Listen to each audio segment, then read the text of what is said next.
So, Again, welcome you, Alex, from Canada, for your continued presence and sharing the knowledge of the creator and the creation process. So please feel free to move right in. so I have a message for the Brazilian crowd. When we had temperatures that were minus 20 to 30 degrees, I know you were laughing. Well, I'm laughing now. It's a minus the other way. It's plus 28 degrees today. It's absolutely beautiful. So there. Canada has good weather as well. Listen, we'll be able to create the weather. I often heard that in a song, and it's not by creating the weather. We'll just travel to a place that's a little warmer. And then we can come back when the weather is, feels right to us.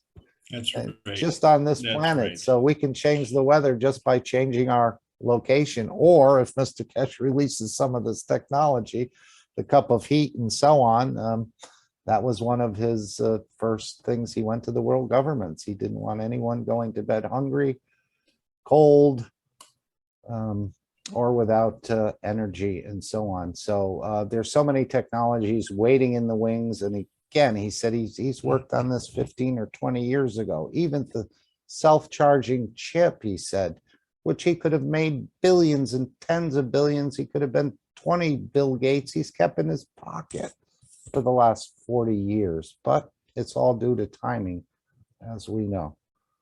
And I'm glad you made it right on time, Alex. Thank you. Well, here we go, ladies and gentlemen. I hope you're ready for an exciting journey. Everybody's warmed up their coffee or whatever beverage suits them, because this is where science meets the soul of man for peace. And that sentence pretty much says it all. And so there is a requirement for it. And so today, the Kesh Foundation, Spaceship Institute's Teachings in Plasma Science, we were in the advanced insight stage. The subject is spectrum. And my name is Alexander. I am from Canada. It is May the 15th, 2022. This is the Kesh Foundation North America Plasma Education Series. And as we're all trying to leave our nest, which is a nice, supposedly warm and comfy place, we're going to talk about spectrum today, which is following up our discussion on no man's land and laminar flow last week. But just so that everybody understands, we've tried to organize these classes because these are all basic classes. And they've broken them down into basic, intermediate, and advanced sections of teaching, understanding, knowing, and we're now in the advanced insight stage. And as we move along, and we have to move along because there's a lot of pressure. And the thing is that we're in a launch mode for Monday, June the 6th, and it's T-minus 22 days and counting. And for a lot of people, it's causing a lot of anxiety. And when we talk about a launch, we're not exactly sure how that's going to happen. When we're talking about destination, we're not sure how that's going to happen. And who's going, and we're not sure what that is going to happen. And so the suspense is quite intriguing. And it's very, very exciting. So in the meantime, as we contemplate all of this, we are really feeling a lot of pressure because, as I said, we have less than 3 weeks to go, but next week is the big weekend in Canada. It's the May 2-4 weekend. And as everybody is rushing around trying to clean up their properties and trying to do as much work as possible before they get drunk, so that they can forget about the troubles in life and hopefully get it all done before next weekend, when they can again get drunk and forget about the troubles in life. And isn't it ironic that on the Friday before the long weekend, everybody remembers to buy the beer? Wouldn't it be interesting if they forgot to buy the beer and then they get together? Anyway, this is life in Canada. And of course, that's not the only thing that we use to forget. That there are other social problems, and we're not going to discuss this, but it's putting pressure on a lot of sides. And the big thing, and I keep drawing to this, is because this is the fallout from the game that we played, musical chairs. And the point of the musical chairs is that as we reduce the number of chairs, we're actually shrinking the size of the field. But does that reduce the strength of the field? Well, if we say that the strength of the field gravitates towards the core, then the field becomes stronger. And if we have people coming to join this field, well, they're putting pressure on all the ones in the middle. And so we run out of chairs, actually, because as it comes to the center, one of the problems that we have is, when we're at the center, we need to be able to get out of there, get out of Dodge, so to speak. And the problem here is that we cannot go on the same plane or on the same dimension the way we came in, because the crowd is coming in and it's under pressure. And the flow is a dynamic flow. And so we have to change our perspective, change our plane, and change our dimension. And so we literally have to transit out of them. So this is what we're trying to do now, is to see how we can travel and where we can travel. And so when we say travel, that doesn't just include Earth space, but it includes outer space as well, because this pressure is a universal pressure. And so very often when you bring two forces together, especially on this planet, it's a flash, an explosion. And people brag about that, which is in itself comment. We try not to be too much with commentary and stay with the teaching, because we can turn the flash into a globe. But how does that happen? And when you talk about a glow, that means a kind of light. But it could be a glitter. And a glitter is that a flash? Or is it a glow? Or is it a combination of the two? Or is it just simply a reflection or a mirage? And so one of the things that we've made to alleviate this pressure is a ceramic cup of pressure. But how does this thing work? And what are we trying to do? So please follow me as we go through these uncharted skies, because in order to travel through these uncharted skies, we have to follow a moral and sober leader. And we all have our leaders and, shall we say, idols or teachers. And what happens when the teacher becomes the student? And so these teachings are all available in public for new students and mature students, to help the mature students be able to teach the new students. Because we're all about what we can hear and what we can see, but we didn't use these faculties in our default position, which we call birth. And as we progress through life, we're always trying to sort it out. And now we find that we need to get elevated. And this has been a really rough road indeed. And today, as we try and turn on to the energies of the universe and drop out of our stubbornness, maybe we need to go through another beauty contest.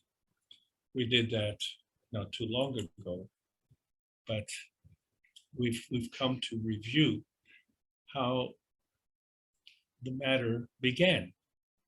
And always the favorite question, which came first, the chicken or the egg?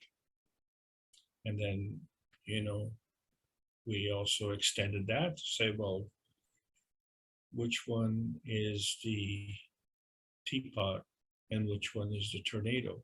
And how is that created? So what we're finding is there's some invisible force that's working in the background. And that, in fact, is the principal matter. And that principal matter is able to travel through space.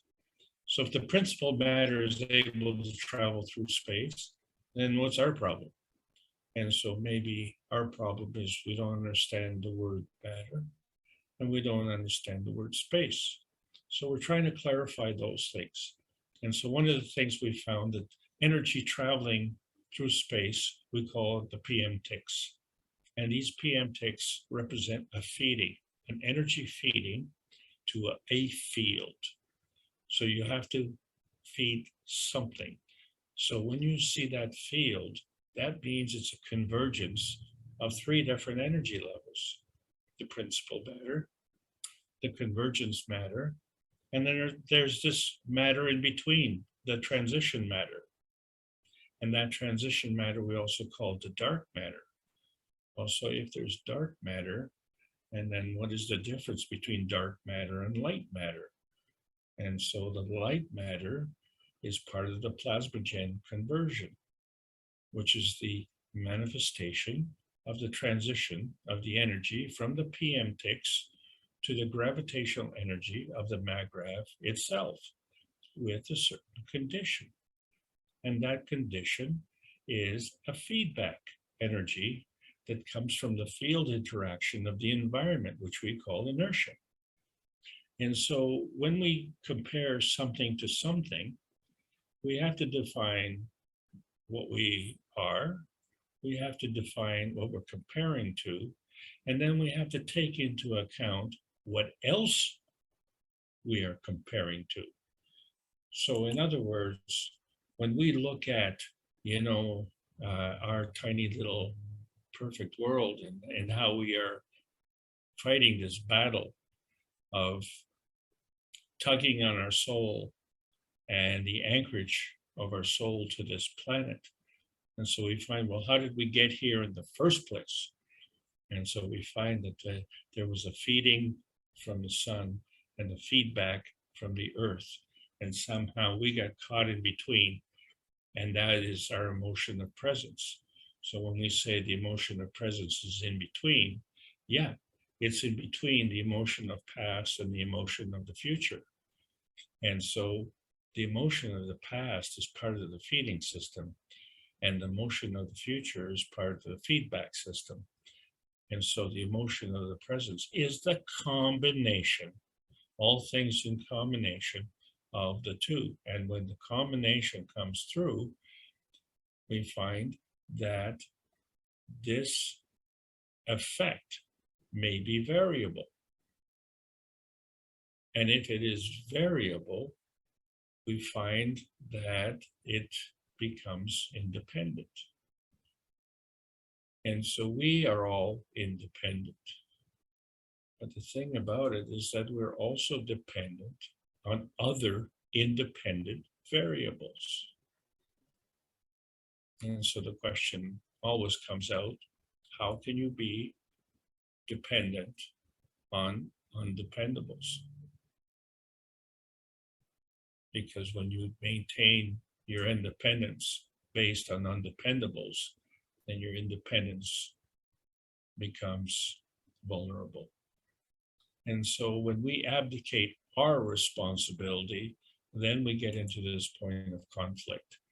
And so the way we see two forces coming together on this planet is through a self-consumption, of which the worst case is bush harvesting. In other words, stealing the energy from another soul. Whereas the universe is providing self-enhancement through the giving of the energy of the universe. So as the PM ticks come through the universe and they create this field, these three dimensions. And so you find that the PM ticks are none of these three dimensions, because you still have PM ticks and you still have the combinations of the three dimensions. So isn't that interesting? So these become very easy to identify points of conflict.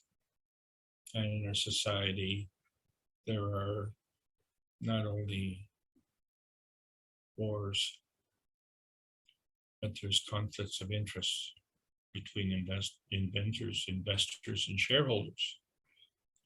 And the net result, of course, with the profits comes about with the point of conflict and food security. And so we make borders, and sometimes we have friction at these borders. And the grass is always greener on the other side. Or maybe we're just looking at the glitter. Yeah, we want something that our neighbor has. And so how do we get that? Well, sometimes the easiest way to do it is just to steal it, isn't it? But there are consequences as a result of that. So just to briefly identify, as the subject today is spectrum, there is something called spectrometry. And it's not spectrometry, is it? Oops. Spectrometry. There we go. And so it's a tool for measuring the mass to charge ratio. And so we've spoken about mass. We've spoken about charges, energy charges in motion, and we've spoken about molecules. But what I want to focus on here is it says one molecule. So a molecule is a combination of elements, but then you can have more molecules. So it's a combination of combinations. And so the spectrometry is used to calculate the exact molecular weight of the sample components. This exact molecular weight, of course, is mass, because the mass is part of the energy construct of whatever the sample is, whereas weight is the mass in relationship to the environment. And so for the average student on this planet, this was always a point of consternation, because who cares about the difference between mass and weight? I mean, we're stuck on this planet, aren't we? Well, now we're going into outer space, so we need to know the difference. But then there's another kind of diagnosis called spectroscopy. And so this uses a large number of techniques, and it uses actually radiation, and it wants to obtain information on the structure and properties of the matter. So the way it's done is to shine a beam of electromagnetic radiation onto a sample and then observe how it responds to such a stimulus.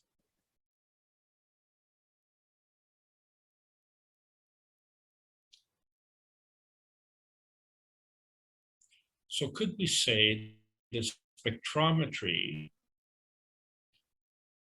is the measurement or the analytical tool of the feeding system? And then could we say the spectroscopy is the analytical tool of the feedback system? And so this is not a class on scientific experiment. We want to talk about spectrum. And what the spectrum is kind of a picture.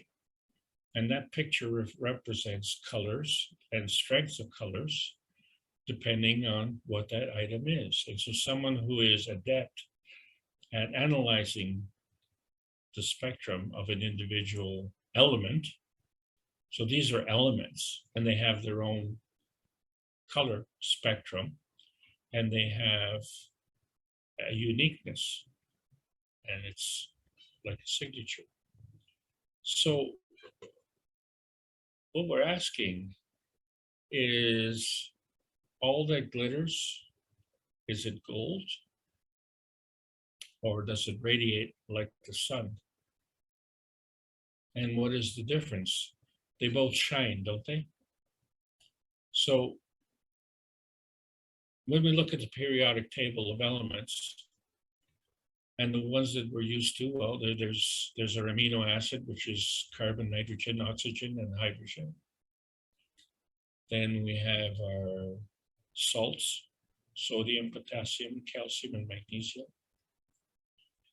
And then we have our field strength, represented by zinc, the emotion, copper, the physicality, and iron, the blood. And the beach ball that bounces around everywhere, the hydrogen. And how does that happen? So we find that all of these periodic elements have signature. And so we'd like to have a different kind of beauty contest, you see, because in the previous beauty contest, we found that beauty is only skin deep. So the question is, well, how deep is the skin? So we find that the skin, for instance, is the outer layer. And for simplicity, we have a middle layer and an inner layer. So let's say it's 3 layers. So really, the beauty is only 33 1/3% of what we are, isn't it? But if you add 33 1/3% for each layer, you only come up with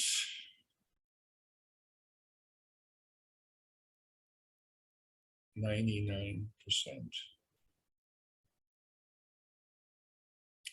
It's actually 99.999. Well, we're just going to fudge the difference, okay? And so when we look at whatever that difference is, say, well, it doesn't matter. And so Miss Hydrogen is the lead entrant in this beauty contest. And you can see by the signature, very colorful and very uniform. But then here's Miss Oxygen. And so what we want to talk about is reflection. And then we said what reflection is actually what you don't observe, right? You look at something and it's reflected back to you. And so what you're looking at is actually the spectrum of what is being rejected. And the spectrum is what you see. So if you're looking at someone and they are rejecting, then you're not looking at them, you're looking at what they're not. Isn't that strange? What that means is that when you look at something and the color that you look at and see is every color except that color. Because that color that you see is the reflection color. Because that is the color of the sunlight or lamplight. Let's call it light, earth light, is reflecting from that material. And so when you see blue jeans, they're not blue. They're every color except blue, because you are what you absorb, right?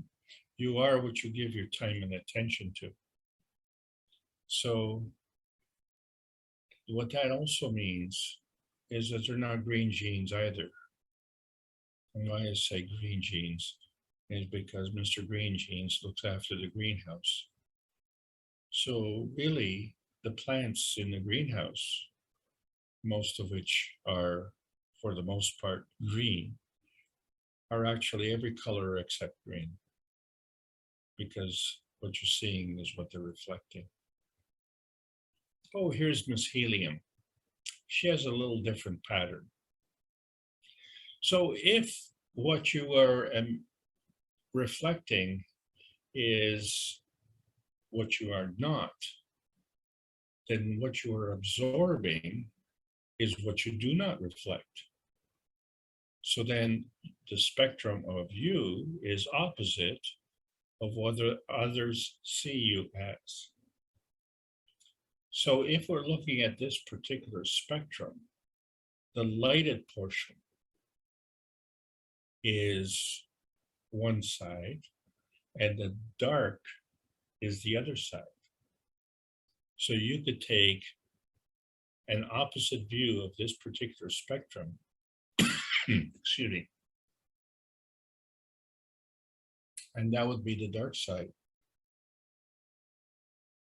And so the spectrum of that is what you don't see. So what you don't see is what they absorb. But is that true? Because if that were true, then you wouldn't be able to see the sun, would you? So what we have is an emission of light from the sun. But are you getting the sun, or are you getting a co-emission from the sun? So the spectrum of the sun is what you see.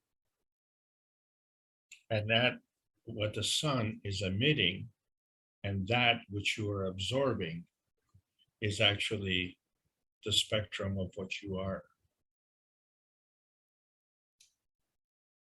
When I first learned about this, it was like really, really confusing, because here's Miss Nitrogen. We see that there are limitations and conditions. So, you say, well, what you're going to get is what you see. But what you're going to get is what I am. Ooh. So is what you are and is what I see the same thing? Well, we've all set up boundaries of what is me and what is not me. And so what we're asking is, how do we transcend these boundaries? And so obviously, for some people, they like to dress up in sheep's clothing, and they call themselves a wolf. So are you saying, well, you look like a sheep, but you're actually a wolf? And so how can you transcend this problem? Well, it's very simple. A wolf wouldn't be caught dead dressed as a sheep. A wolf is too proud for that. Here's Miss Calcium. Miss Calcium's kind of funny because we don't know what energy state. Sometimes the calcium is hard as a bone. Sometimes the calcium is flexible, like cartilage, right? Like in your nose. Sometimes calcium is insoluble. And then sometimes calcium is soluble in each cell of the body.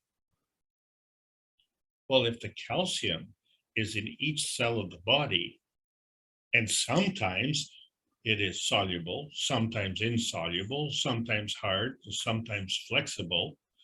So depending on which cell of the body, it must have a certain kind of spectrum. And that spectrum is only a part of you.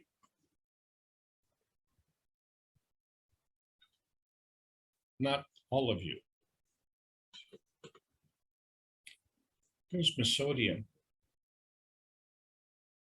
So one of the things about the spectrum is that it offers a uniqueness.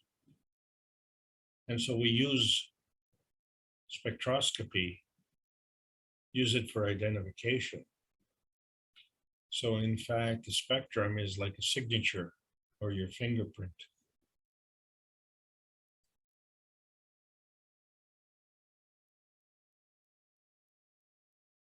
Oh, and here's my silicone.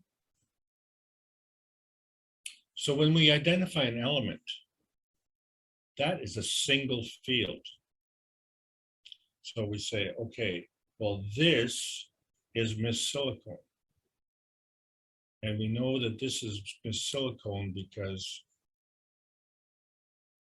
well, we see the light that we reflect off it. Well, so actually, what we're seeing is what Miss Silicone is not. So we really have to look, all those bright spots needs to be dark and the dark spots need to be bright. And then we could really see what Miss Silicone is. But, you know, all we're trying to do is just identify it. So it's okay. It's okay. It doesn't matter whether we identify the emission spectrum or the absorption spectrum, the signature is unique. But then, well, here comes Miss Sulfur. So if an element is a single atom, then a molecule is a blend of these two fields. A blend of two atoms. Each atom has a field. Each atom has a signature. But when you put the two together, they blend together. So a spectrum could be a sum of two energies. So in that case, the spectrum would not be either of the original elements. It would be a combination of those two original elements. And would you be able to look at that spectrum and identify the two original elements?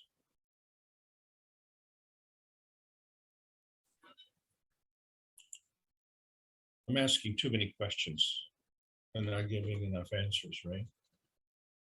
So, as we are all plasma scientists, we didn't know these answers when we got here. So here's Miss Iron. And so how we got here was a way, and then we created ganses. We are ganses. And ganses, all the ganses are molecules. In other words, they have a combination of elements.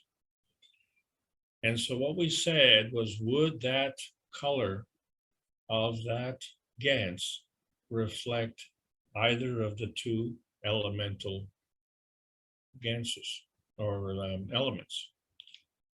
And so the answer is no. And not only that, but we find that we have different shades of the same GANS. So case in point, you know, we can have CO2 GANS that may be kind of a bluish green, maybe more blue, maybe more green, or maybe, you know, kind of orangey or red, and, you know. So what we find is that the colors and shades actually change according to the environment. So that spectrum then becomes a field color with respect to the environment. And so this is an important factor if we want to identify the environment that we're looking at. And here's Miss Aluminum. So one of the things to understand is that white, which is not on this color spectrum, is a combination of all the colors. So when you're looking at this spectrum, you're looking at a broad field. So if you were to converge all those colors into one field, then they would be white. Well, the opposite is black. Black is no colors. So what that means is that the white is actually the full spectrum emission. In other words, this is the energy of the light that is coming to you. And so black becomes the full spectrum absorption of all the color that leaves you. If it's going away, then it's black, and if it's coming to you, it's white. But you see, this is all still a blend, isn't it? And so when you start to measure a plasmatic field strength, this involves rotation, like the Earth. The Earth rotates. And so the Earth has a plasmatic field strength. But on the Earth are all of these elements. So how can these elements have an individual signature if the Earth is rotating? And then when we look at the moon doesn't rotate. Why not? Why not? So many questions we could ask, right? We're in the space age, and the nearest planet. We can't explain why we have a white side and a black side, or as people like to refer, the dark side. So when we look at another Gans, here's Miss Gans is coming. And Miss Gans is kind of white. And then when you're skillful, well, you can see the difference between a zinc Gans and a CO2 Gans because both are kind of white. But when you get the two mixed together, well, it's a kind of a different kind of white. But then there's another funny thing that happens is that there's a hole in the middle of the Gans. And the color of that is, well, there's no color. It's completely transparent. So isn't it ironic that the CO2, which is connecting to all the energies of the universe, and the zinc, which is an interaction of the field between those energies of the universe and our physicality, isn't it ironic that these two Ganses are kind of white? In other words, they have all full spectrum of emission. And you know what's really funny? I'm sure you do, but I'll tell you what I'm thinking. I gave a bottle of Gans for a lady to hold, and she was completely terrorized. Completely terrorized. She ran out of the building. And I thought, this is the strangest reaction that I found. And so if the Gans is a benevolent Gans and is feeding emotional balance and a connection to the universe, what is the problem? What is the problem? Is it possible that the emission of the Gans field energies were threatening her? Maybe she was from the dark side.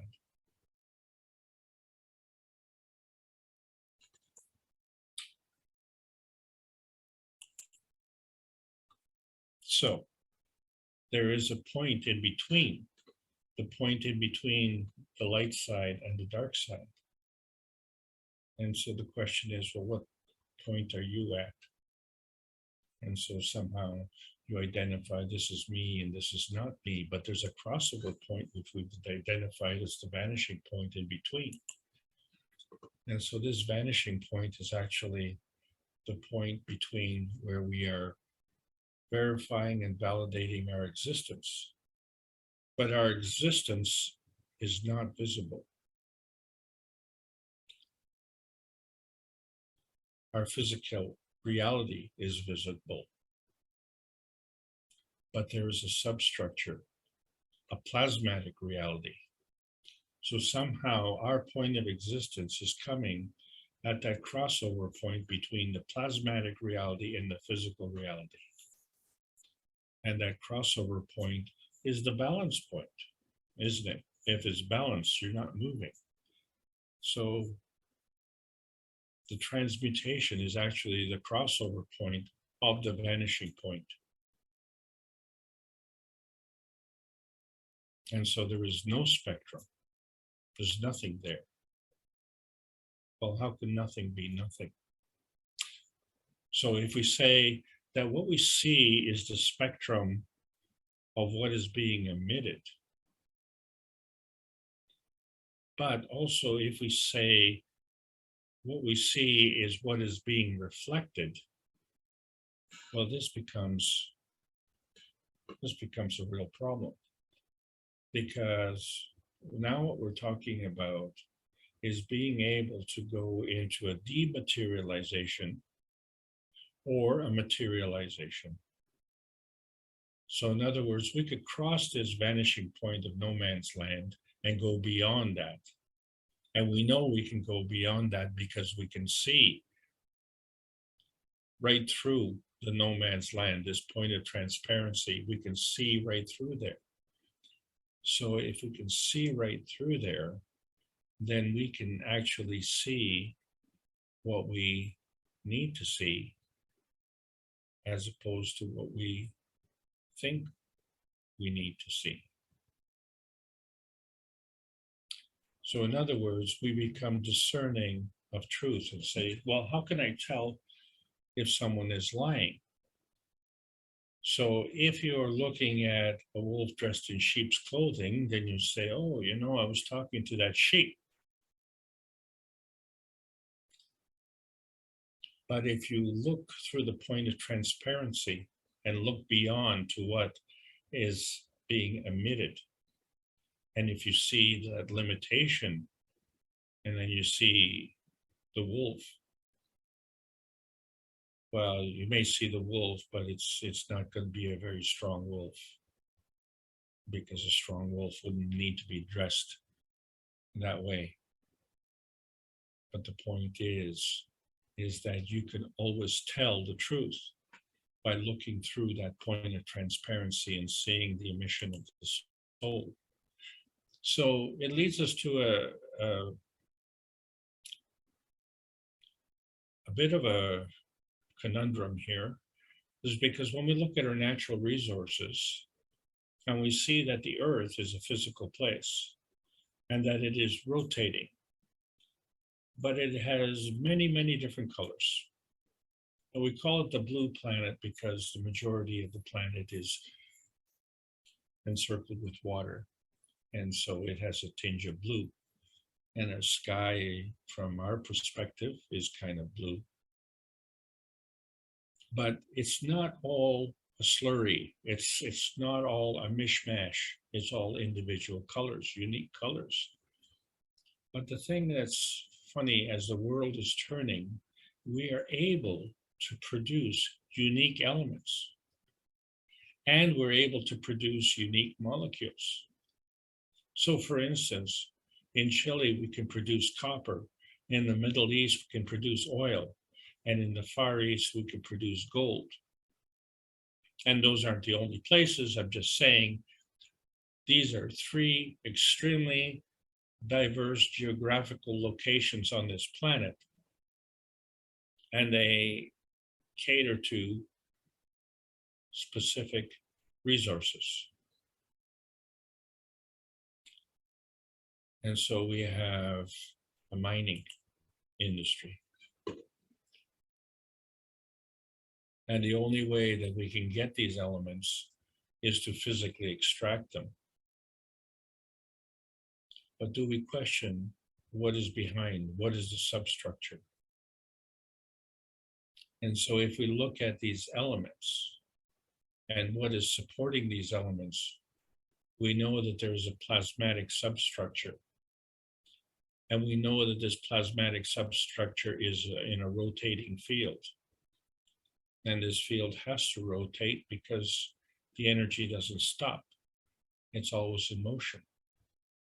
And so when we're looking at the uniqueness of an element, we find that it is actually a combination of energies, because each element has a different spectrum. It has a different fingerprint. So it must come together from different other energies. And in addition to where it all comes together is also dependent on the environment. So the environment is dependent on energies that come together, and the element is dependent on energies that come together. And then you as the observer, or you as the miner who mines elements, you are reaping the benefits of these convergence of energy. And so what happens? What happens is you have, from this plasma origin of rotation and polarity and going through these various dimensions, the one thing that we seem to think is that the elements do not have an emotion. And so that's what differentiates elements on the periodic table of elements from us as humans, or vertical people, or horizontal people. We find that they all have emotions. So we could say, well, no, rocks don't have emotions. Well, you know, there's something wrong with these dimensions, because we can understand when two fields come together, that's two dimensions. And when three fields come together, then we have the three dimensions. But we are none of those dimensions. The elements and the resources that we mine are also none of those dimensions, because those dimensions are the substructure. So what we're looking at is the spectrum of the three dimensions. And if we're looking at that, that means we're the observer. But we want to be specific. We want to know what is what. So we have to measure it. We can't fudge things. And then we get into this thing, which is the plasmatic air. And so we find, well, wait a second. Miss Nitrogen, you got a ringer here? Plasmatic nitrogen. Oh, a ringer in hydrogen, oxygen, and the plasmatic carbogen, and plasmatic amino acid. And so we can't see these things. So how can we have a spectrum of these things? Because a spectrum is only that which we can see. But as the lady who ran out of the building, she could see something, couldn't she? And she saw the emission spectrum. She didn't see the reflection spectrum. She saw the truth, and she ran away from the truth. And so this becomes the basis of the difference between our sentience and what we see as the non-sentience of the resource world. And so we have this added factor, which we call the RNA, and the interaction with the DNA, and then the feedback of the mRNA. And so that affects us and affects us as a living entity. But what we find is that as a living entity, we have these energies, and we are composed of all of these elements, plus other things. And so when we start to add all these other things, as we did in the new atomic math, we find that all this totality that we have is done through energy level balancing. And then you have a positioning. So the energy level balance is the individual spectrums of everything that we have coming together as a team. So you don't look at the individual players on the team, you look at the whole team and you say, well, that is, who you are. And who you are and where you are is a reference point, a plasmatic reference point between who you are and where you are, and who others are and where others are. Plus one more thing, the environment. And so on this planet, which is our environment, we are able to go through all of these ranges of these dimensions, in which some are physical and some are plasmatic. And we can transcend all of these without leaving this planet.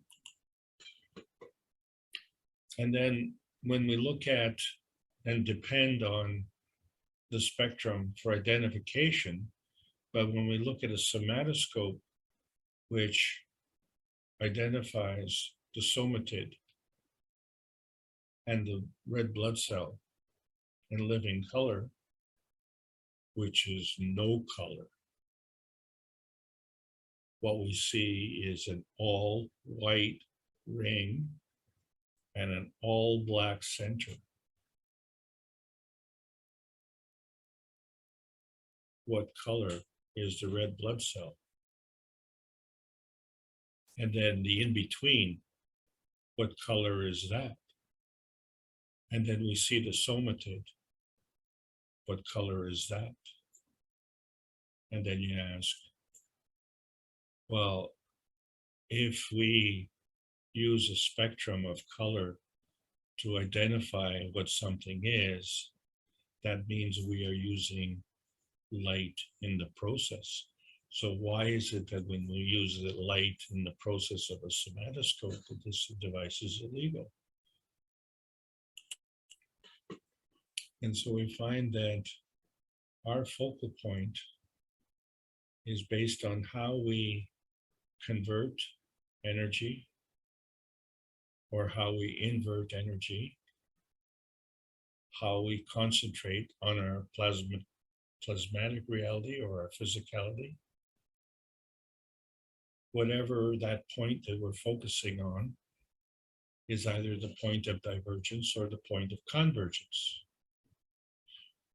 or the point in between, which then is at a different energy level, different dimension, and a different pressure point.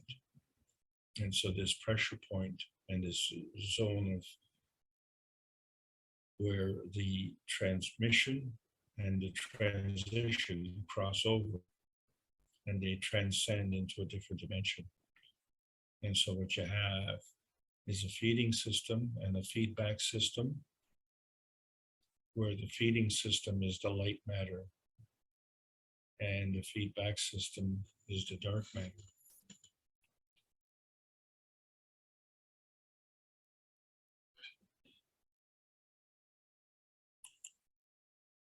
And so we have transmutation going in two directions. You create a plasma and then a position. And that position changes with the interaction with another plasma.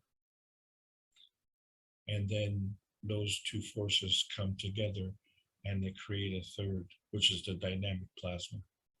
And you have to do this because the energy is always in motion.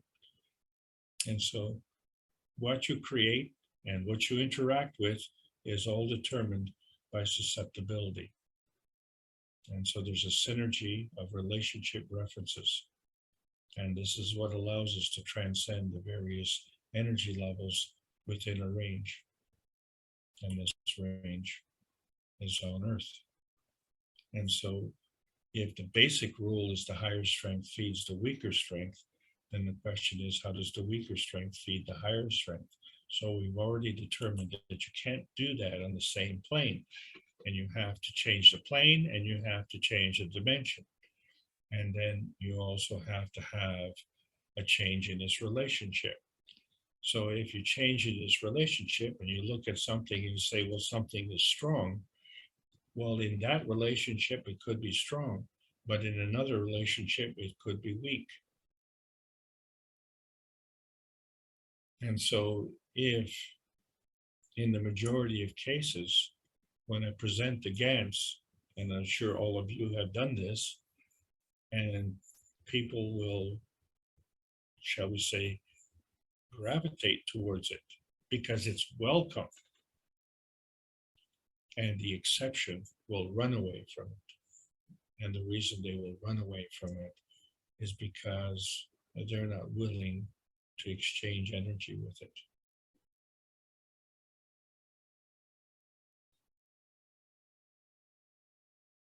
If you are in a position of power and you want to maintain that power, then you cannot acknowledge a higher power. So this becomes the conflict point when two fields come together. So what is the conflict resolution? It's really understanding the plasma science, how it's all based on attraction and repulsion.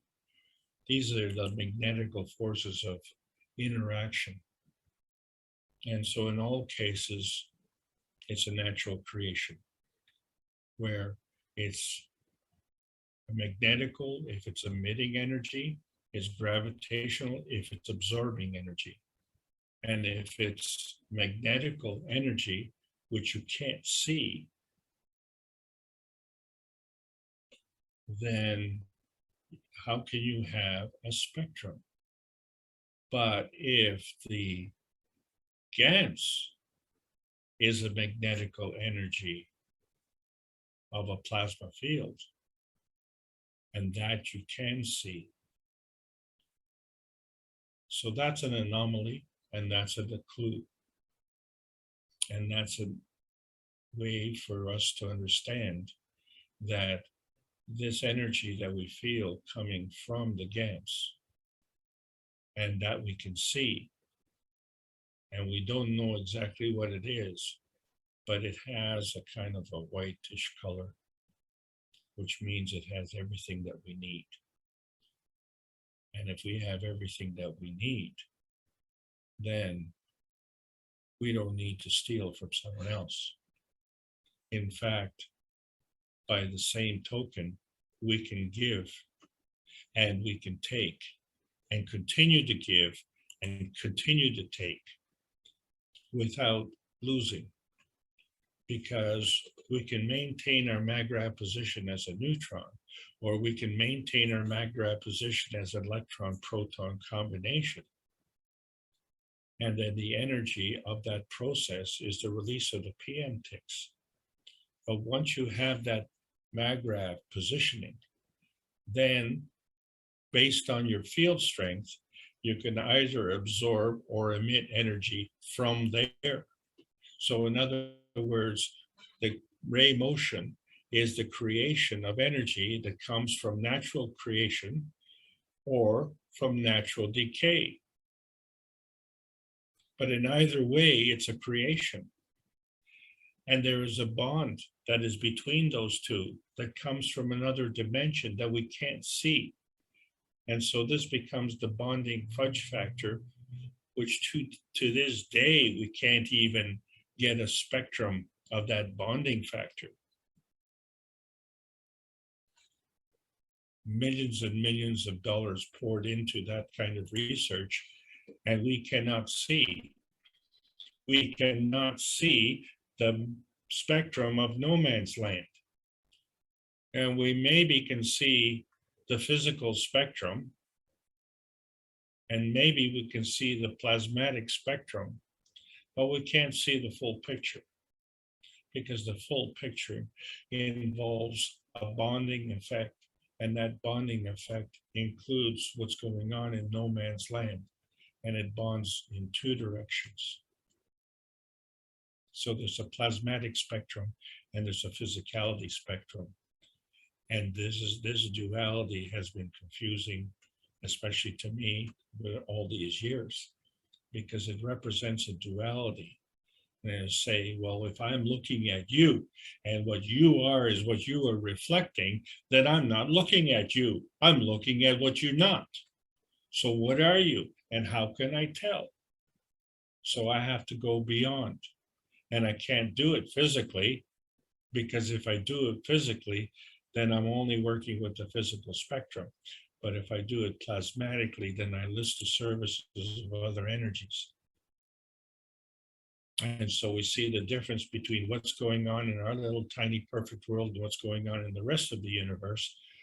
And we see that the rest of the universe, well, you know, we don't know if it's backwards or if it's upside down, or we don't even know if it's vanished, because what we see is not necessarily what it is, because we don't even know what we're looking at.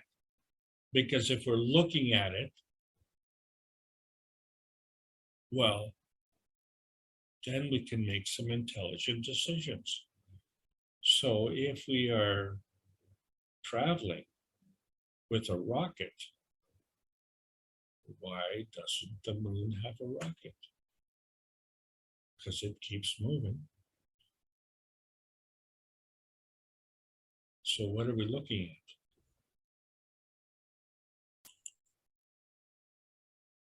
And what's going on with these cups of life? Why have they become so important? And because they give us the freedom and emancipation to interact with these fields. Each cup creates a magnetical gravitational field. And we find that there's an emotional and physical aspect for which we respond to and for which we have a responsibility for. And from those fields, we can create these ganses. And we know that these ganses are because they give us a color spectrum. And when we see all the varieties of ganses that we have and how many colors we go through, and there are hundreds of colors, a lot more than the 7 colors of the rainbow. And then furthermore, has this happened to you? As you harvest the amino acid, and we know it's amino acid because it creates this oily film on top of the GANS water. And we can see this oily film because it has a color spectrum. And oil and water don't mix, and you harvest this amino acid.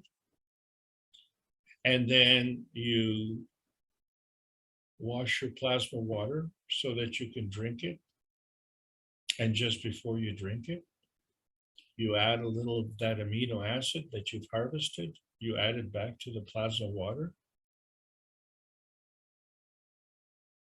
And you can't see the oil. And oil and water don't mix. But it happened to me where I had the bottle of plasma water higher up at eye level, and I had a light behind it. I didn't do this on purpose. Well, not for the purpose that happened. And the purpose that happened was that I could see the amino acid dissolve in the water. And I didn't see a color spectrum. The water was clear, the amino acid was clear. But the amino acid did not stay on the surface of the water. It kind of percolated all the way down through the water.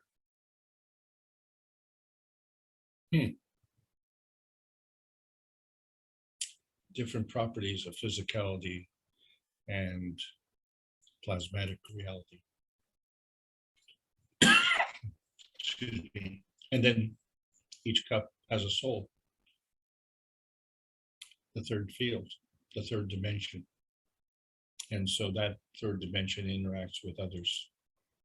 And so we do the same way. So one of the revelations that we had, not only in the matter plasma spectrum, so we see that the physicality is actually the feedback system because it involves the environment. So the feeding system is the PM ticks, and we can't see that. We don't know what those colors are. So that's one of the differences between the physical spectrum and the plasmatic spectrum. And then we can't see the colors of the energy packs because, well, the energy packs are energy. Until they manifest in some kind of plasma state, some kind of field, we can't, shall we say, sense them.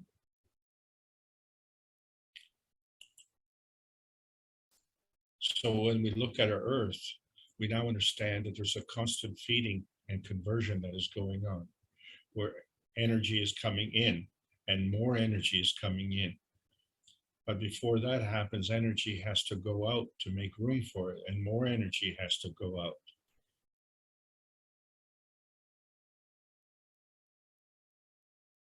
And so that continues.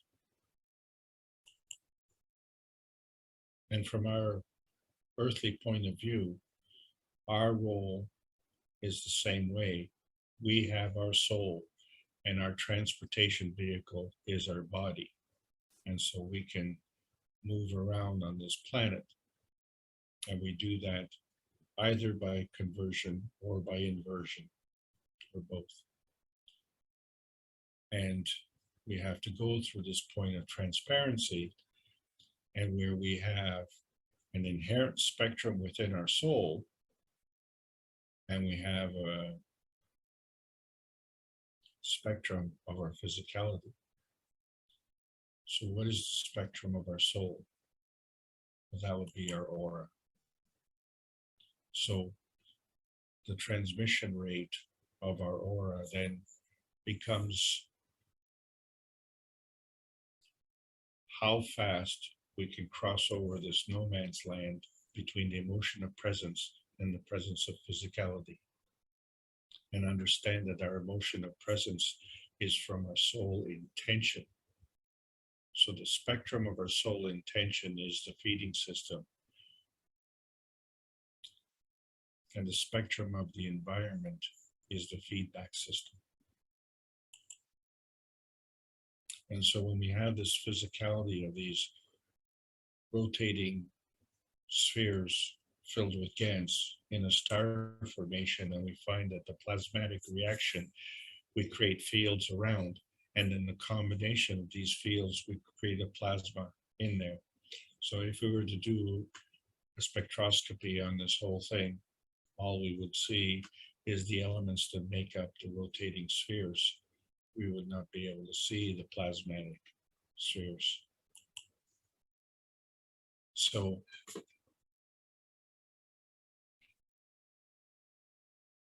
there's something that is missing. And so that becomes the feeding from the soul of man. Because if our soul intention is our feeding system, and the physicality of the environment is our feedback system, that is feeding back to the soul of intention. But what is the soul of intention feeding back to? And what is feeding the soul of intention? So this is where the soul of man comes in. So we literally have two no man's lands to cross. So now the question comes in. So if we look at our aura, and so our aura, first of all, comes from the strength of our soul. And then that is radiating out, right? Because it's radiating out beyond the limits of our physicality. And so that becomes the spectrum feeding radiance, right? And the question then is, if the spectrum feeding radiance is at a certain point, but it moves to another point, and so the point that it moves from is magnetical, and the point that it moves to is gravitational, how can that be? How can it change? How can it move? So there must be some kind of spectrum feedback radiance that comes in, because the feeding and the feedback are in the same path. So yeah, it's a two-way street. And so what we see here, and this is the key point. When we harvest the gold from the planet and we take it out of the ground and we transport it, let's say, let's put it in a ring and put it on someone's finger, or let's put it in a necklace, put it around someone's neck as an adornment. That gold maintains its plasma field strength, whether it's in the ground or whether it's a costume ornament on someone's body. So therefore, that gold has a magnetical gravitational field strength. And the source of that magnetical gravitational field strength is the soul. So in order for it to maintain its maggrav position, where the gold glitters, it has to maintain its soul. Well, if the gold maintains its soul as an ornament, and the gold is maintaining the soul within the earth, then somehow, some way, it has to be able to transit that soul from the earth into the ornament. Otherwise, it wouldn't maintain itself. So it kind of gives a part of itself. And if that gold is gold in the earth and is a gold in the ornament, then why is the gold oil in the Middle East or copper in Chile?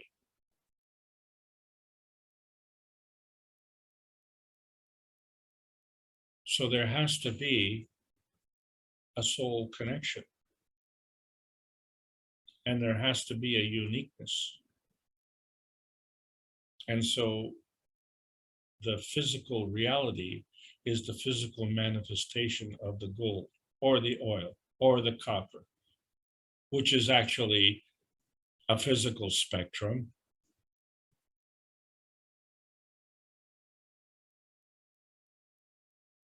Of a plasmatic substrate. And so you have, the earth is involved. The earth is involved. So it has to be involved because you're still on earth. And the gold inside the earth or the gold on the ornament is still inside the earth. So the feeding source is the soul of the earth, isn't it?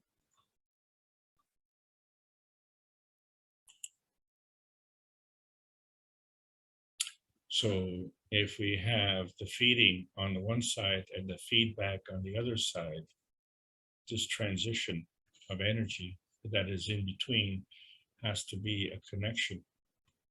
And in fact, has to be the same thing. And so this is the problem that we've had with the limitations of the speed of light, because we've used that to identify things through their unique signature or fingerprint. And now we're finding that we can go beyond into the non-visible stage. Well, what spectrum is that? So we have to have a different kind of understanding. We have to understand that we have universal laws and we have a universal role to play. And that's how things work. This is why man-made laws, well, I say they fail, but they succeed in making us failures, because it's us who have to cross over this point of transmutation. It's us who have to see the connection from Earth space to outer space. It's us who have to know by connection that every night we can go to sleep and we can dream. So what color is our dream state? We know what color is our physicality. And then what color is our soul state, right? And we know that that color is affected by our environment because our aura is affected by our emotion. And so this is how the vision enhancement unit works. It provides a welcoming environment. So the interaction, the plasmagen interaction takes into account the environment. If you change the environment, you will change the spectrum. And so all of this is to do with energy states and energy states in motion. And energy states in motion come in different kinds and levels and field strengths. And so when someone asks you, can you tell me what plasma is? Sure, it's a kind of energy state. And we are learning how to transcend the limitations of science so we can go from state to state. Because this is a very important thing for us to have a conflict resolution between the scientific community and the spiritual community, who have failed to acknowledge the third balancing act between the magnetical and gravitational fields. This balancing act of a maggrav, which is non-visible. It has no spectrum. And so if we see the soul of the sun plus the soul of the earth, it attracts the soul of the man by convergence. So now the soul of the man plus the soul of the earth now attracts the soul of the body. Kind of like the gold. And then the soul of the body plus the soul of the earth manifests the physicality. And we can take that physicality and move it around, just like we do the gold. And so these are the differences and relationships that we have to learn. So we understand that not only is an earth space where we have that physicality, but there's an inner space. And that inner space we can still see. And we can see the effects. But there's an unseen effect, what we call the outer space. And so we have this confusion. How can you see only what is being reflected? It doesn't tell you the truth. You have to go right to the source, right to the soul, and see what it is. And then between those two, you have the interaction. And once you have that interaction, you can move it around wherever you want to go. So this is what manifestation is all about, is when two fields come together, they form another. And it can be non-tangible and non-visible, or it can be tangible or visible. And as we can see, it can be the light or it can be the dark. But in all cases, it's a plasmatic reality. And in some cases, it's a physical reality.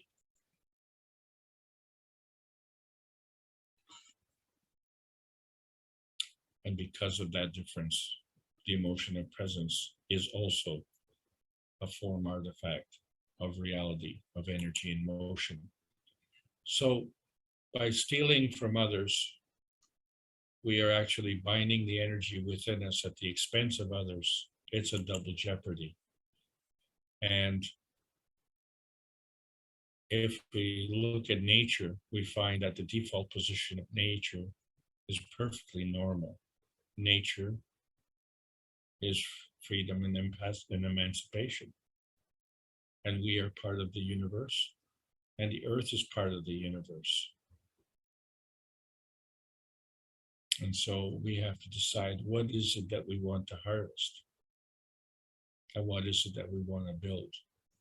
And so are we just absorbing energy, or are we emitting energy? So if we only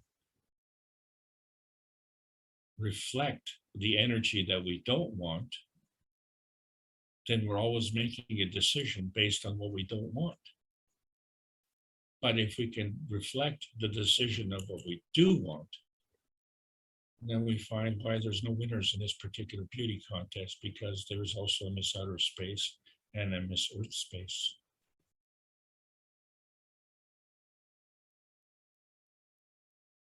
And so the Universal Council operates in either one or both at the same time.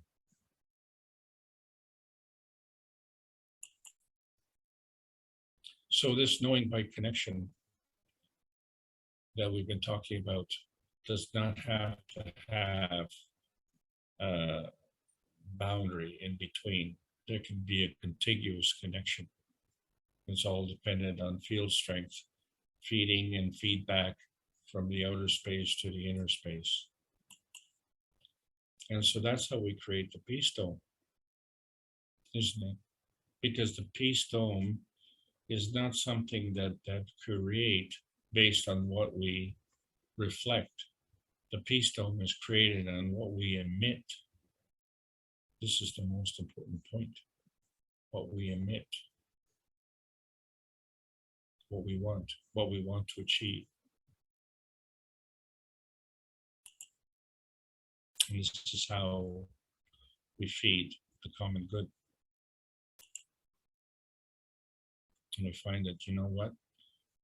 We're just a magnetical residue where we can feed one, reach one, and teach one to create one nation, one planet, one universe. So this is the Keshe Foundation Plasma Science teaching from the Keshe Foundation Spaceship Institute, calling all Earth shareholders, both near and far.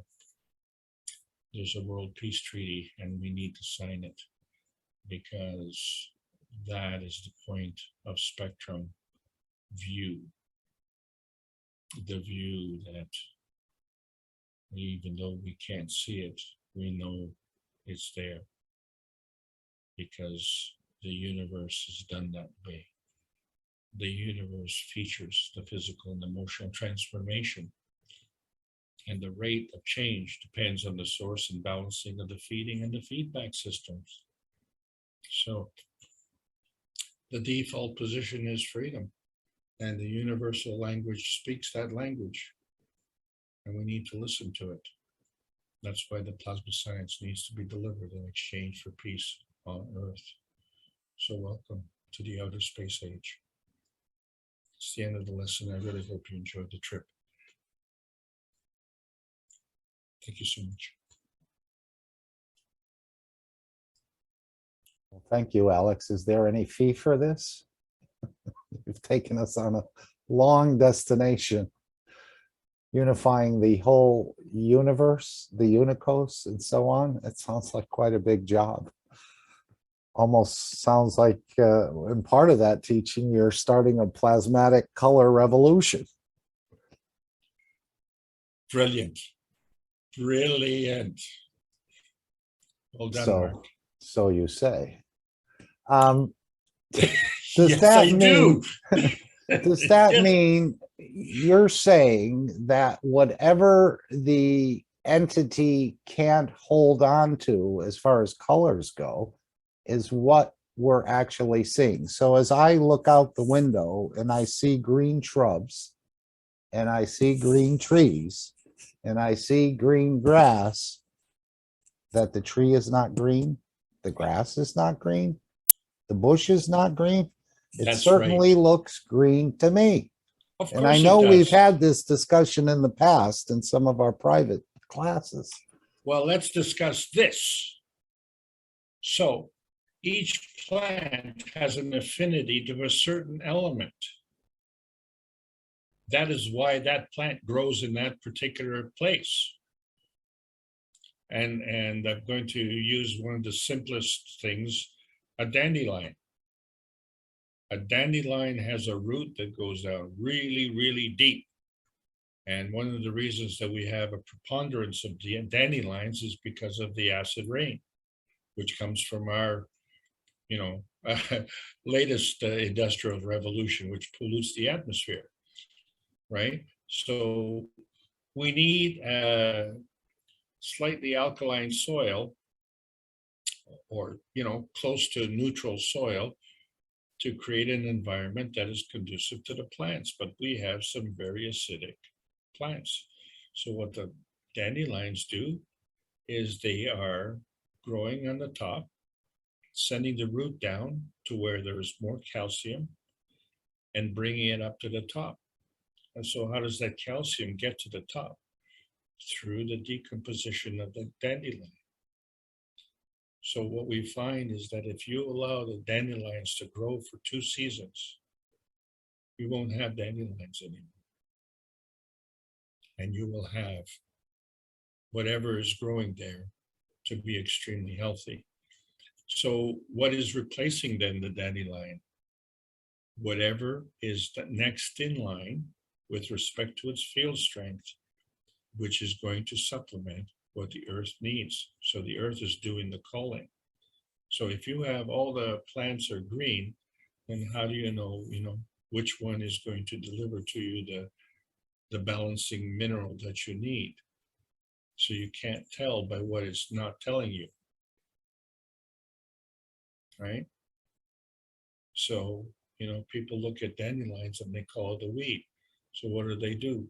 Well, one of the things they do is they cut it with a lawnmower, so it can't do its job.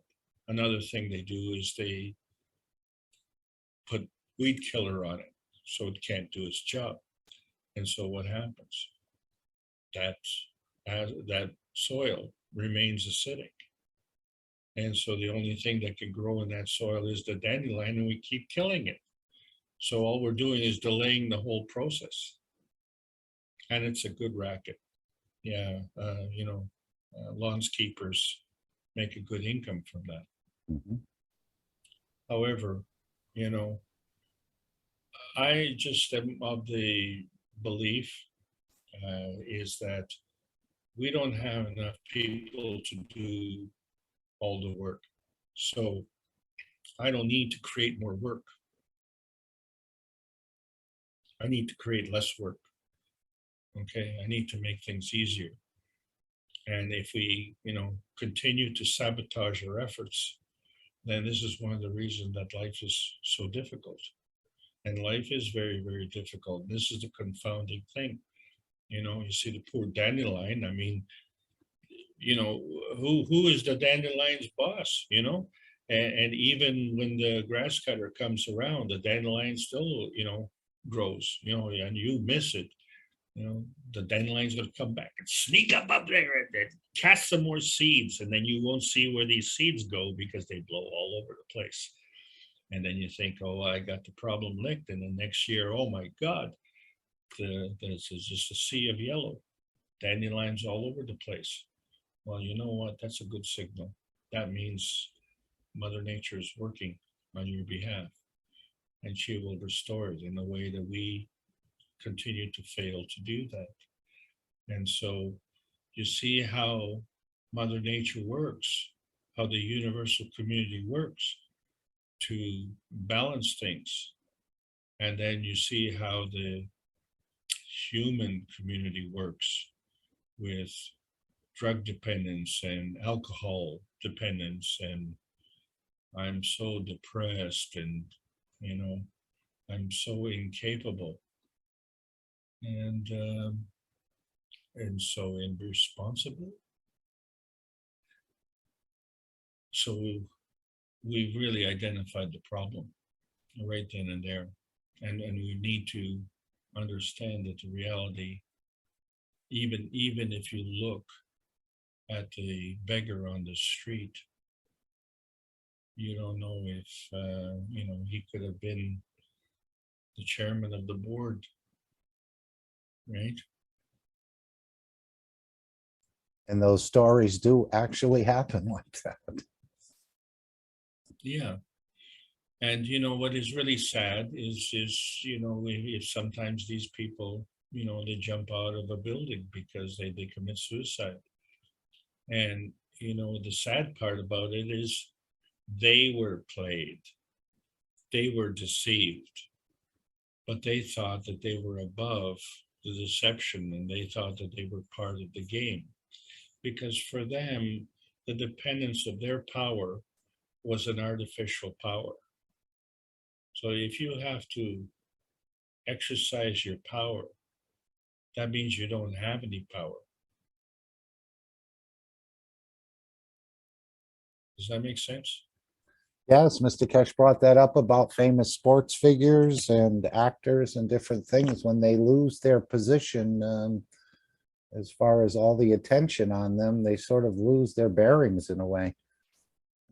They're out of the limelight, and for some reason they can't balance anymore. Would someone like to bring a question up or share some comment about Alex's teaching or something along that line? Alex, I'm sorry, did I interrupt you? Please, whatever you wanted to say. Oh my God, I've lost my screen again. Is my mic on?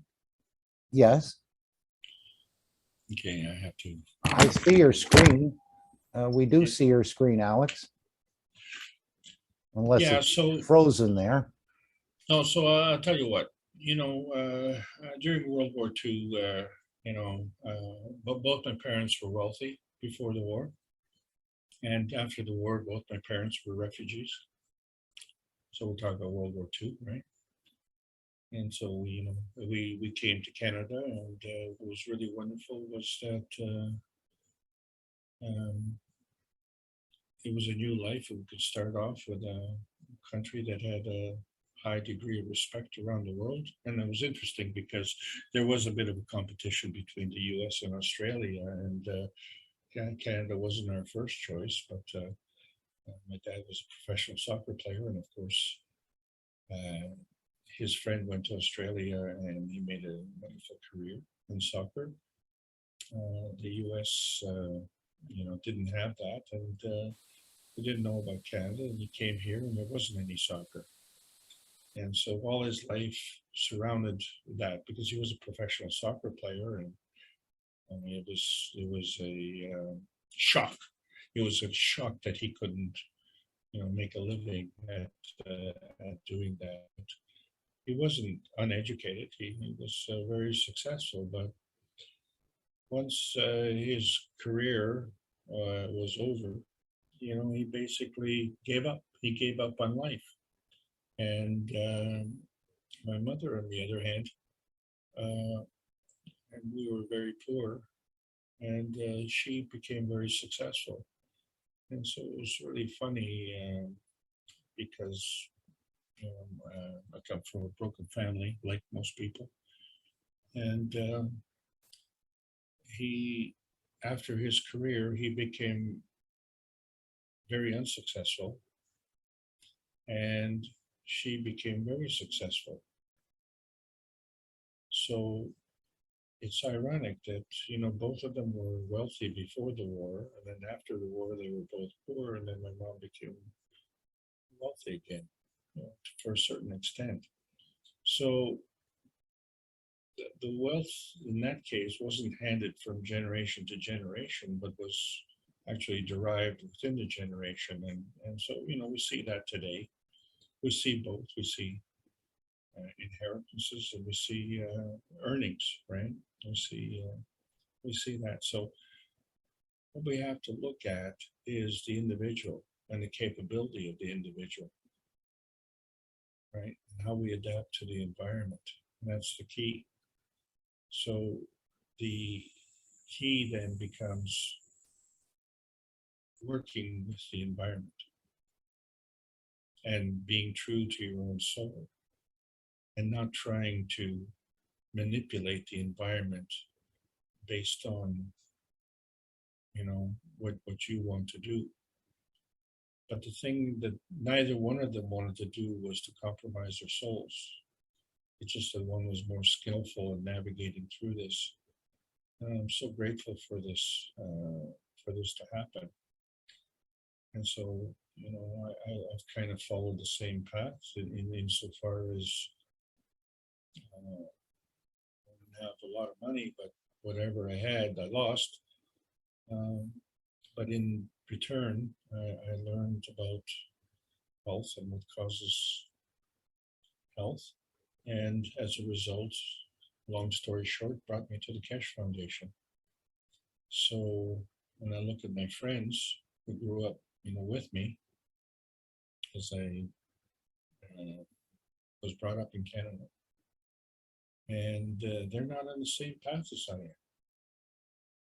And it's funny because it's not for lack of trying. It's almost a kind of avoidance. It's almost like I bring a bottle of Gants in there and they run away. And it's funny, but it's always running away.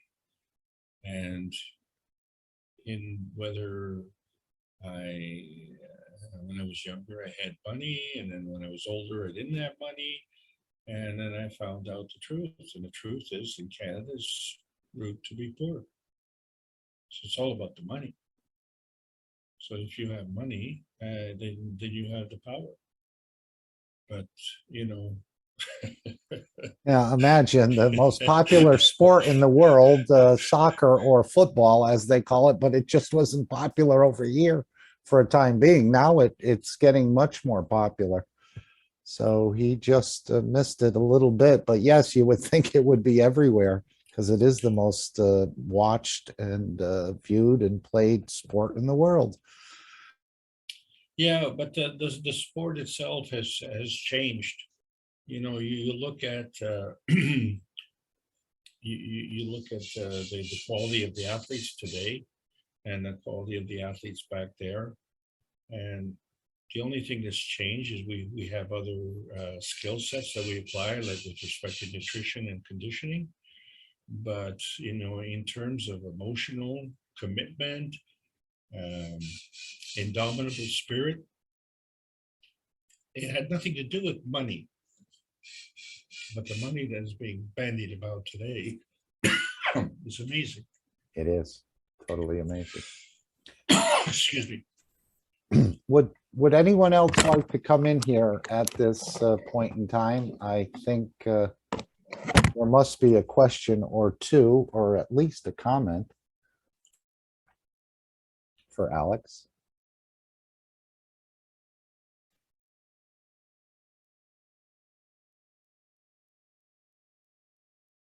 And not hearing any at this point. Hello, hello, my dear. Shweta, yes. Thank you. I thank you to Alex. Thank you. Thank you so much, Alex, my dear. It is always the joyride, And when you say, as a beautiful teacher you are, we go to the level that we say the higher ones, and that is always. So I have so much gratitude and love for you, and your kindness is like forever. And what I want to say is that this whole thing, the creation natural, the decay natural, the all thing within this beauty and totality, the transmission, the luminescence, the absorption or being within, everything reflects in this beauty and totality. Then we are in, when we separate these things, these, as you said, as you have this totality in this knowledge, and we cannot separate any from anything else, like it is continuous. And if we are, as you say, somebody has committed suicide, and somebody has committed suicide because he was separating himself always, and he believed in this separation. And it has happened here in India with my families also. My grandfather and great grandfather, they were also in this conflict in British India. They became the refugees and came to West Bengal, and the Bengal was divided into Bangladesh and West Bengal. And same thing happened. The psychosis that was high at that time, and things have gone kind of for them. But from that also, as your mother was, my grandmother, but my great grandmother was, has created this beauty and totality to breathe in, to live in, to experience the beauty. That is that if you are here, if you are with us, if you are here, there is love and peace. That is the home. We always can do that wherever we are. So in this whole process, So in this whole process, we can see there's always land for us in this no man's land. Maybe these properties of different kind, they say, I own this, I own this, but this land doesn't owned by anybody. And we, when the musical chair is there, the energies are coming, we have to go in towards it. We cannot go back like that, as we are here now. We have to go to, well, I can say, to the other side, to this no man's land, to live here. Life is important, and living is the most important, and how it is. As you say, the sentient. In India, we say Sanatan, the sentient being, the origin, the nature you are, as our beautiful teacher Jalal said. We are the nature, and everything is universal. So here I much love, my dear Alex, for your kindness, care, love, and light. Every time, so enlightening. Thank you so much, my dear. Thank you very much. Salam, namaste, salute. Thank you, my dear Mark. Thank you. Thank you, Alex. Jalal, where were you? We were talking about the duality of existence. Alex had a little flat tire on his computer. And so Jefferson suggested we bring up this little paper from the Plasma Times, little paper. It's was only one page, but there was so much knowledge shared in there about the C14 and C12 and so on, that it would have been a perfect fit, because I'm sure you could have taught on this for the whole class. But anyway, we're glad you've joined us. Alex, back to the colors again, if we could. Okay. Now, Mr. Kesh said that the civilization started in Africa on this planet, more or less. I would say more than less. He said some people went north and turned white, and some people went east and turned yellow. He's also said that the black skin is the best skin to have because it's nano-coated and it absorbs a wider spectrum of fields. I don't think he was fooled, and he understands this teaching very clearly, but does that mean in a way that what we're calling white people are actually black and black people are actually white? I mean, I think we've brought this up again, and maybe you can just share your understanding of these skin tones. Yes, Mark, that's exactly. Okay, I always felt I was linked in a way to Africa, and we all are. More, no matter what tone or shade or color you emit.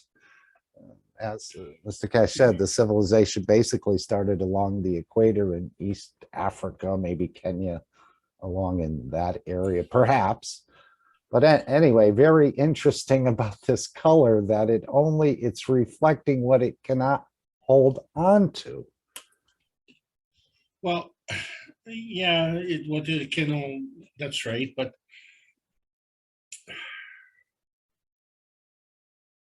It's just a thing. Maybe No. we've been fooled again in a way. No, the thing is that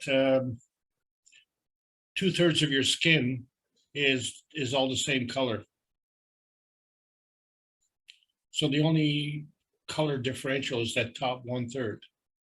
Okay. And so that top 1/3 only represents, you with your environment.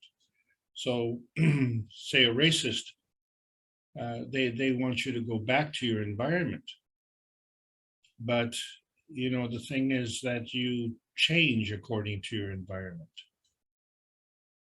And the thing is also that because we see the rate of change to be so slow in our environment, we have now come to a new phenomenon where the rate of change is going to be so much faster. Because if you're operating on a lower energy level, then the rate of change is going to be slower. But you move to a higher energy level, then the rate of change is going to be faster.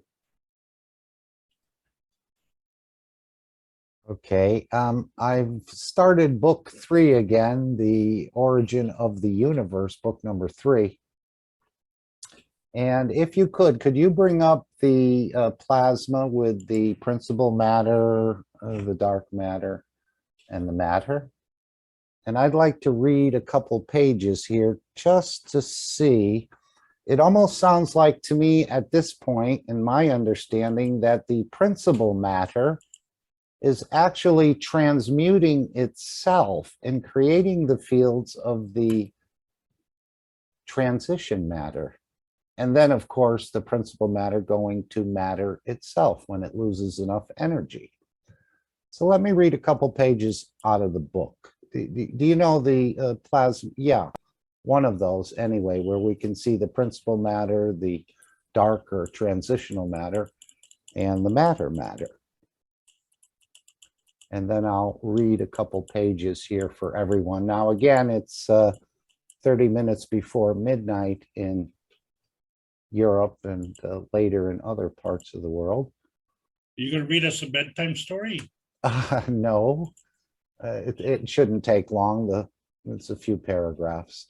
Okay, so here's our plasma. Inevitably, one should call antimatter the starting matter, and therefore antimatter should be renamed principal matter. Therefore, there is nothing anti about these matters, MAFs, which are just magnetic fields, and matters at their plasmatic magnetic field strength, as has been assumed in the world of science.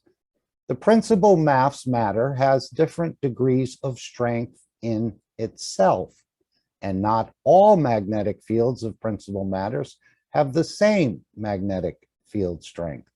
The principal MAFs, or MAFs, again, MAFS, which is magnetic fields, the principal MAFs, plasmatic magnetic field strength, has a spectrum of field strengths too. As the magnetic fields of the principal MAFs unwind, they release and loosen these magnetic fields of the principal matters disperses into their environment. Then they lose their strength through contact or interaction and friction with MAFs of matter and matters. Thus, these principal MAF matters, plasmatic magnetic fields, go through magnetic field level of dark MAFs matter strength first before.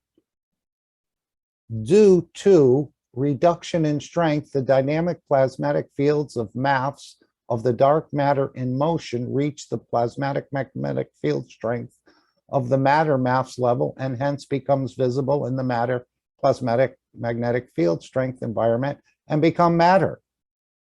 So we have this principal matter actually transmuting itself through down into matter. This is my words. Now that the essence of existence of dark matter or dark matter can be explained in its realistic manner, it is clear that what has been called dark matter is in fact a magnetic field in transit from principal MAFs matter and matter strength to matter MAFs strength and matter.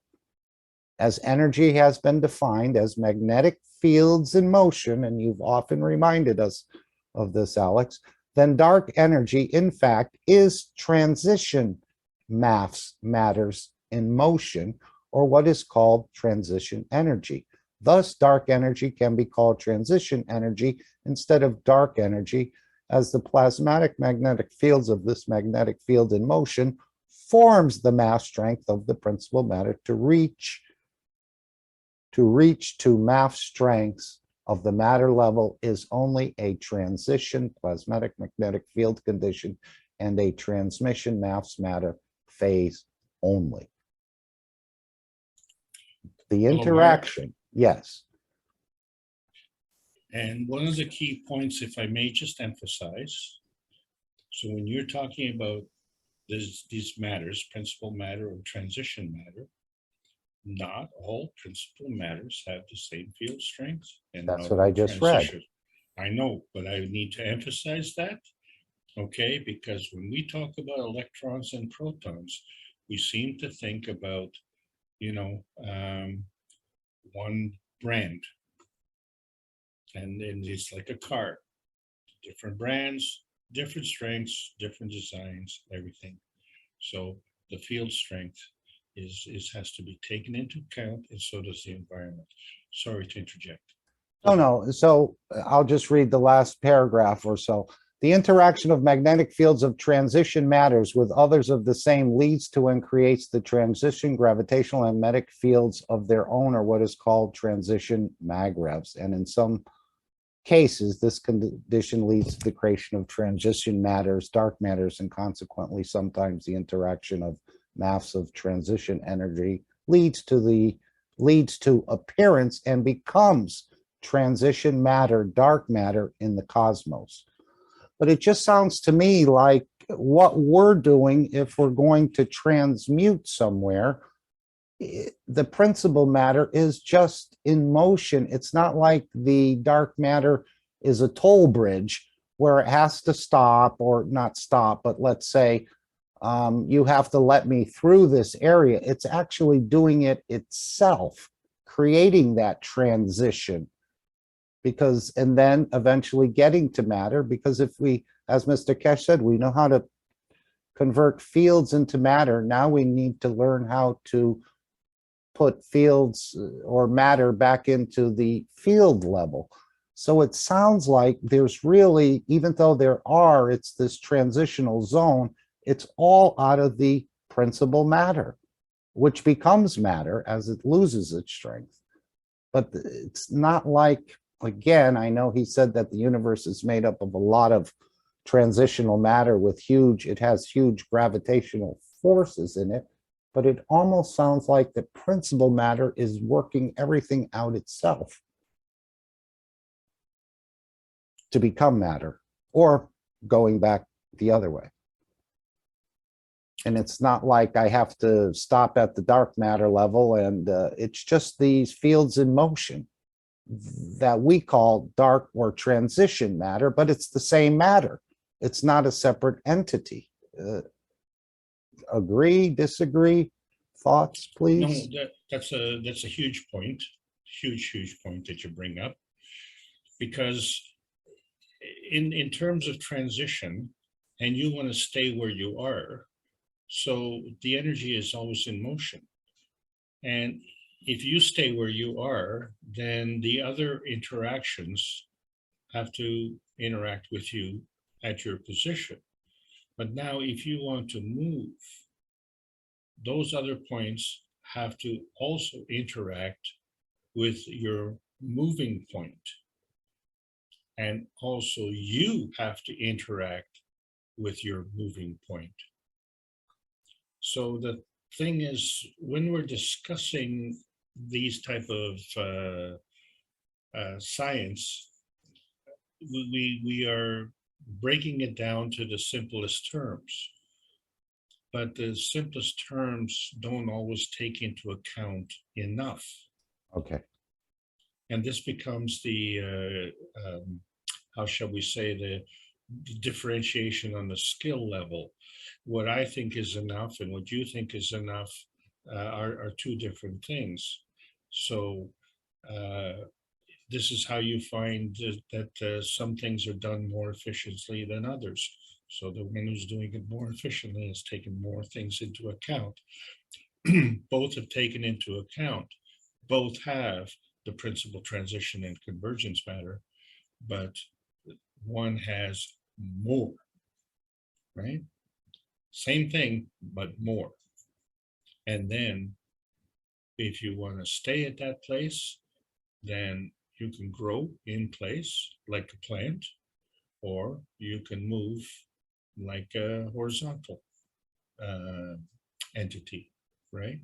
And now we have the capability of not only moving, but actually moving between different environments. And I'm talking about outer space travel. But the outer space travel is this dark matter. Very good. Okay, anyone else want to add something else before we wind down here? And thank you so much, Alex. I'm glad you remedied the situation. Well, Morris? you've covered a very huge point, and it's a accommodation to our attendees that that they've stuck it out through this long journey, and they're not wasting their time. They're adding to it.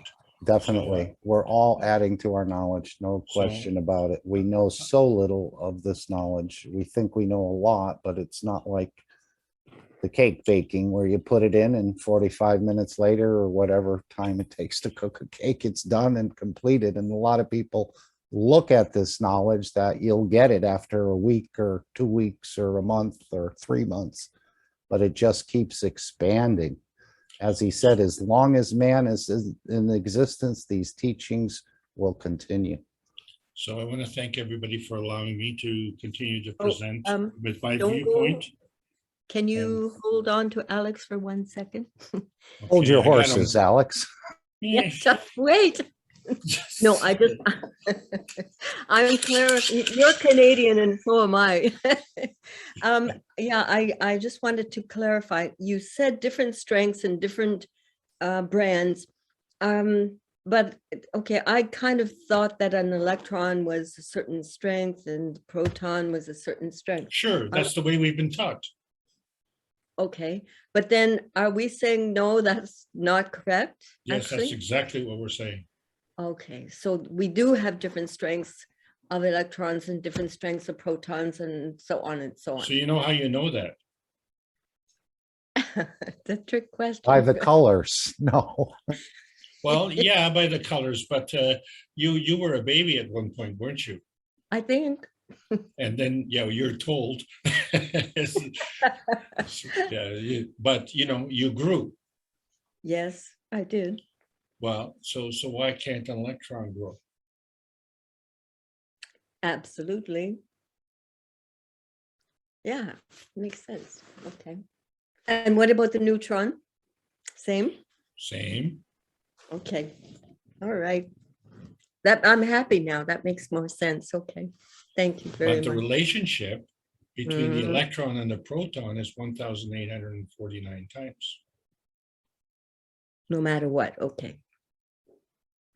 So this is where the the equation E equals mc squared comes in, because as you raise one, you raise the other. So if the electron has a higher field strength, then the proton must have a higher field strength. Okay. Okay, but so now you were a child, and the man was a child, and then you grew up as an adult, and so it's possible for the two of you to conceive a child. So where does that field strength come from, and were you diminished in that field strength? It all depends on your point of view, I guess. If it's a burden or if it's a gift. If we individually within our environment here are operating in 80% efficiency, and then we add a child that is also operating in 80% efficiency, then we're feeding into the law of diminishing returns. So when we deal with the plasmatic supplementation, and if we understand that the universe is organized, well, there is a benefit from that organization. And we know that because all you have to do is look at the sabotage.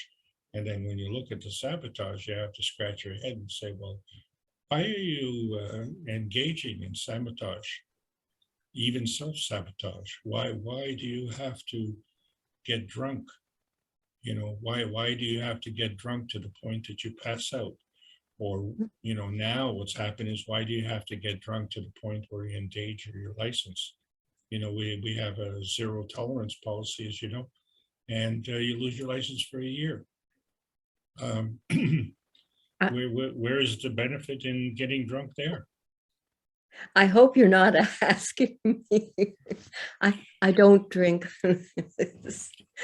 You Sorry, hope I'm not a what? I said, I hope you're not asking me that question because I don't drink, but you're just discussing the guys that like to take the beer. 500 people lost their license last year. Wow. That's more than one a day. And if you lose your license, you probably lose your job. And if you lose your job, you probably lose your home. No, I'm just saying it sounded funny when you were asking the question to a person who doesn't drink. It sounded like you're asking me, you know, and that's why I said that. Sorry. But it's also reinforcing why you don't, isn't it? I guess. Yes, definitely. I don't see the point. It doesn't, there's no enjoyment in it anyway. So. Well, I had sorry to dominate the conversation, but I had a problem when I quit smoking. And that was that I enjoyed smoking. Oh, okay. But I didn't enjoy paying to smoke. And it's not that I, don't like paying. I mean, I pay for other things. I pay for, gasoline. I don't like paying for gasoline either.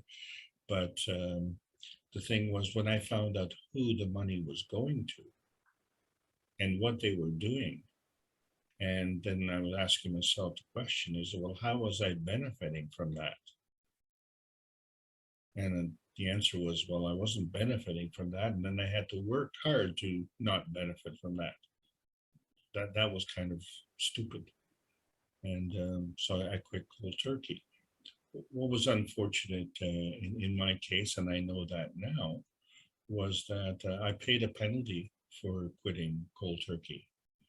And it caused how should we say, a rapid detoxification on my part, which was not very graceful.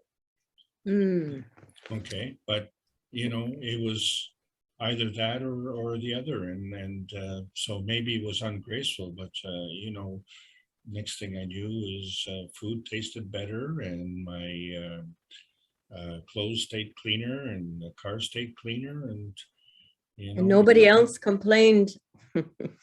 No, but at the time that I quit, it was $2 a pack, and I thought $2 was too much, and now it's $13 a pack, and holy smokes, holy smokes, when you're smoking, 1 to 2 packs a day, and you're saying, well, gosh, you could do a lot with that money. And of course, Mr. Kesh has a whole teaching on withdrawing from smoking. Well, yeah, but I did this in 1985. Yeah, my parents did as well. They stopped both. My father was a cigar and pipe smoker, and my mother smoked cigarettes. But there are penalties, to doing that. And so on that subject, and why I went on that subject is because we're looking at the possibility of having a feeding system. But, there's a penalty for, and Mr. Kesh has mentioned this, with respect to suddenly stopping eating. Yes. It causes problems with the alimentary canal. Yes, he likened it to driving your car at 120 miles an hour and then slamming on the brakes. And you'll spin. Things get out of kilter. So it has to be done in a certain way. Okay. So thank you very much. I enjoyed the explanation. Thanks. It's my pleasure, and thank you so much, and thanks to everybody again as we move on into the night. Mark, I'm just going to sign off here and pass it over. Okay, I'm going to take the screen back. Does anyone else want to come in here for a moment? Or bring something up that you've been holding back, thinking you shouldn't say what you want to say? You heard me read what Azar put in the telegram. So again, you are the creator. And as long as it's in the general area of the topics, I don't think there's any problem. I'm going to play a new tomorrow, as I did last week. For some reason, it stopped very abruptly in the middle of the video, and then I couldn't find it. But before we leave, I'd like to bring up this picture. And this is something had submitted, and for educational purposes only. And this is just something, again, if I could get that off of there, why wouldn't that, let me see. It says something behind here that I wanted to, oops, let's see what it says here. Leadership is not by size and status, but by courage and powerful. I can't read that last word. Mindset. So let's open this back up. And when you get into a tough situation, you can look at this or think of this 27 second small clip. And again, it's by courage and powerful mindset.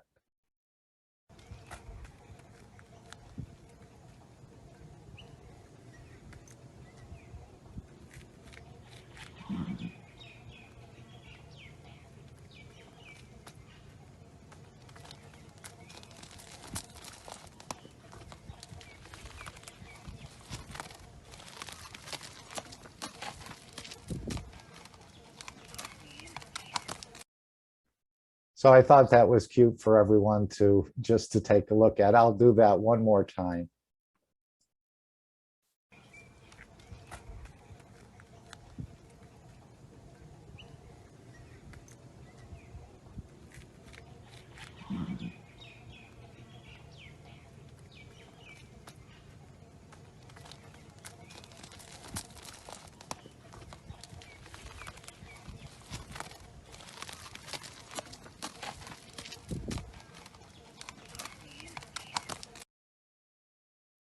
Leadership is not by size and status, but by courage and powerful mindset. Beautiful. Thank you. Isn't that nice to think about? Okay, let's see if we can find our new tomorrow, if it's here. Mark, was that you? Yeah, that was me in another incarnation in diapers. No, that was not me. had put that into the telegram earlier today, I believe. So I thought that It looks was like me 60 years ago or more, yeah. It's very I had- inspirational. Okay, here we go.